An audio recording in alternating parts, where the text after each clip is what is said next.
విషయానికి సంబంధించి మరింత విశ్లేషణ అందించడానికి మనతో పాటు అనలిస్ట్ అంది సత్యం ఉన్నారు. సార్తో మాట్లాడదాం. సార్ నమస్తే.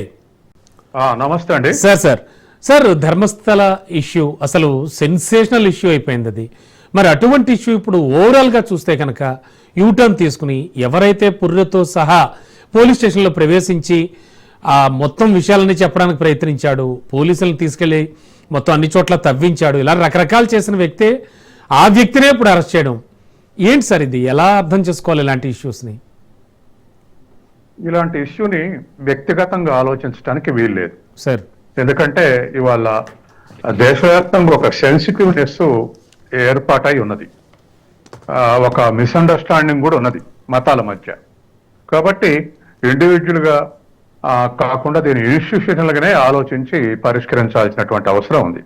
ఎందుకంటే దక్షిణ కన్నడ జిల్లాలో ధర్మస్థల అనే విలేజ్ ఒక టెంపుల్ విలేజ్. ఈ టెంపుల్ విలేజ్లో జరిగే వరకల్లా ఇది ఖచ్చితంగా సెన్సిటివ్ అవుతుంది.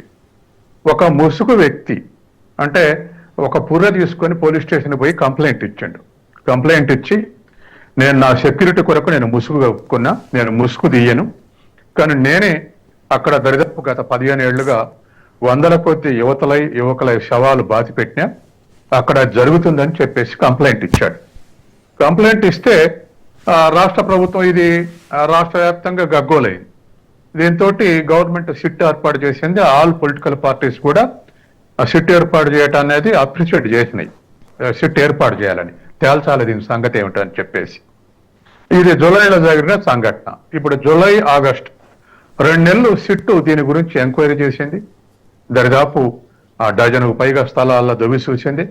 ఎక్కడ ఏం ఆనవాళ్ళు లేవు కాబట్టి ఇవాళ తను అబద్ధాలు ఆడుతున్నాడు, ఇతను చెప్పేదాంట్లో ఆయన వాస్తవం లేదని చెప్పేసి ఫోరెన్సిక్ ఆడిట్ కూడా చేసి ఇతని దగ్గర అబద్ధాలు ఉన్నాయని చెప్పేసి అరెస్ట్ చేశారు.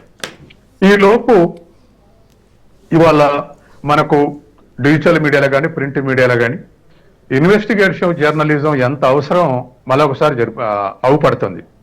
ఎందుకని అంటే ఇది జరిగిందని చెప్పగానే నెగిటివ్గా బ్రహ్మాండంగా దేశవ్యాప్తంగా ప్రచారం చేసినటువంటి వాళ్ళు ఉన్నారు. ఆ తర్వాత ఇప్పుడు అతన్ని అరెస్ట్ చేస్తే అతను వెనక్కు తగ్గటానికి, అతనితో పాటు కొంతకాలం అయిన తర్వాత ఇప్పుడు ఈయనని చిన్న అంటున్నారు, ఏది ఈ ముసుగు వ్యక్తిని. అవునండి, చెన్నయ్య అని కూడా పిలుస్తారు. అవును సార్, అవును. ఇతను కాకుండా బెంగళూరు నుంచి కూడా ఒక లేడీ సుజాత భట్ అని ఒక లేడీ, అవును, నా బిడ్డ కూడా ఎంబీబీఎస్ చదువుతుంది, మిస్ అయింది అని చెప్పేసి ఆమె ఒక స్టేట్మెంట్ ఇస్తే ఇంకొంచెం సెన్సేషన్ అయింది దేశవ్యాప్తంగా. కానీ ఆ తర్వాత నా బిడ్డ పేరు అనన్య భట్ కాబట్టి కనపట్లేదు అని చెప్పేసి ఆవిడ స్టేట్మెంట్ ఇవ్వగానే ఇంకొంత అగ్రెసివ్ అయ్యింది. కానీ చివరికి ఎంక్వైరీ చేస్తే ఇవాళ అనన్య భట్ అనేటువంటి అసలు డాక్టరే లేదని, తర్వాత అసలు ఇతను కూడా అది నేను చెప్పిందంత అబద్ధం, వెనక ఒక వ్యక్తి ఉండే అబద్ధం చెప్పించండి అని చెప్పేసి ఇవాళ ఇతను స్టేట్మెంట్ ఇస్తున్నాడు. కాబట్టి ఇటువంటి పరిస్థితుల్లో వెంటనే భుజాన్ని వేసుకొని నెగిటివ్ కానీ పాజిటివ్ కానీ క్యాన్వాస్ చేస్తే మీడియా దేశవ్యాప్తంగా ఇది ఒక పెద్ద సెన్సేషన్ అయిపోయింది. ఈలోపు పొలిటిసైజ్ అయింది. ఒక రాజకీయ పార్టీకి ఇంకొక రాజకీయ పార్టీ వ్యతిరేకంగా స్టేట్మెంట్లు ఇచ్చుకోవటం ఇవన్నీ జరిగిపోయినాయి ఇప్పటికీ. కాబట్టి ఇవాళ ఉన్నటువంటి పరిస్థితులు, అందులో ముఖ్యంగా మసీదు ఉన్న టౌన్లో కానీ లేదా టెంపుల్ టౌన్లో కానీ ఇటువంటి సంఘటనలు జరిగినప్పుడు చాలా సెన్సిటివ్ ఉంటుంది. దీనికి మనకు ముఖ్యంగా ఆలోచించాల్సింది ఏంటంటే నేషనల్ ఇంటిగ్రిటీ, తర్వాత రిలీజియస్గా సామరస్య వాతావరణం, ఇటువంటిదంతా మనం కాపాడుకోవాల్సినటువంటి అవసరం ఉన్నాయి. మనకు బెటర్ ఎక్స్పీరియన్సెస్ ఉన్నాయి గతంలో స్వాతంత్రం నాడు. కాబట్టి ఆ దారికి మళ్ళకుండా మనం కాపాడుకోవాల్సినటువంటి అవసరం ఉంది. ఎమ్మటే పొలిటిసైజ్ అవుతుంది, రిలీజియస్ ఫండమెంటలిజం ముందుకు వస్తుంది. కాబట్టి వీటిని నివారించాల్సినటువంటి అవసరం ఉంది. ధర్మస్థల జరిగినటువంటి సంఘటన ఇప్పుడు వాళ్ళు ఆ స్టేట్మెంట్ ఇచ్చినాక ముందు నేను చాలా మందిని ఇట్లా బాధ పెట్టినప్పుడేమో ఒక వర్గం ఆలోచించారు. ఇప్పుడు మరొకళ్ళు వీళ్ళకు డబ్బులు ఇచ్చి మేనేజ్ చేసేట చెప్పిస్తారు అనే వాళ్ళు కూడా మనకు సోషల్ మీడియాలో అవపడుతున్నాయి. కాబట్టి ఇవన్నీ కరెక్ట్ కాదు. ఎంక్వైరీ అయిపోయిన తర్వాత కన్క్లూజన్కి వచ్చినాకనే కామెంట్ చేయటం లేదా మీడియా క్యారీ చేయటం అనేది జాగ్రత్తలు పాటించాల్సినటువంటి అవసరం ఉందనేది మరొకసారి ధర్మస్థల మనకు గుర్తు చేస్తుంది.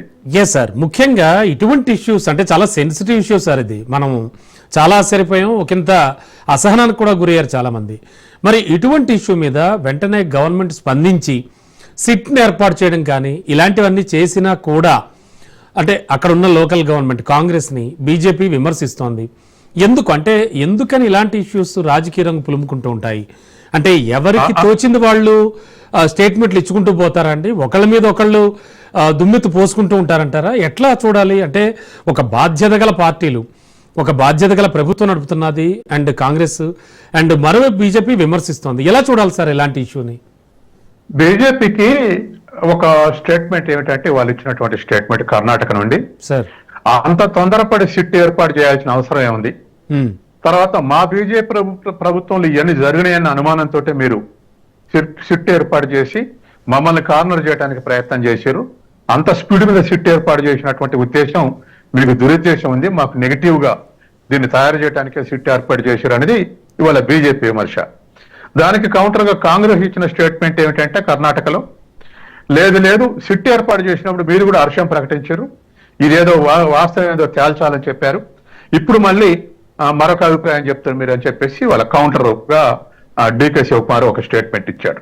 కాబట్టి ఏదేమైనా పొలిటిసైజ్ అయినాక ప్రతిదీ పొలిటిసైజ్ అవుతుంది.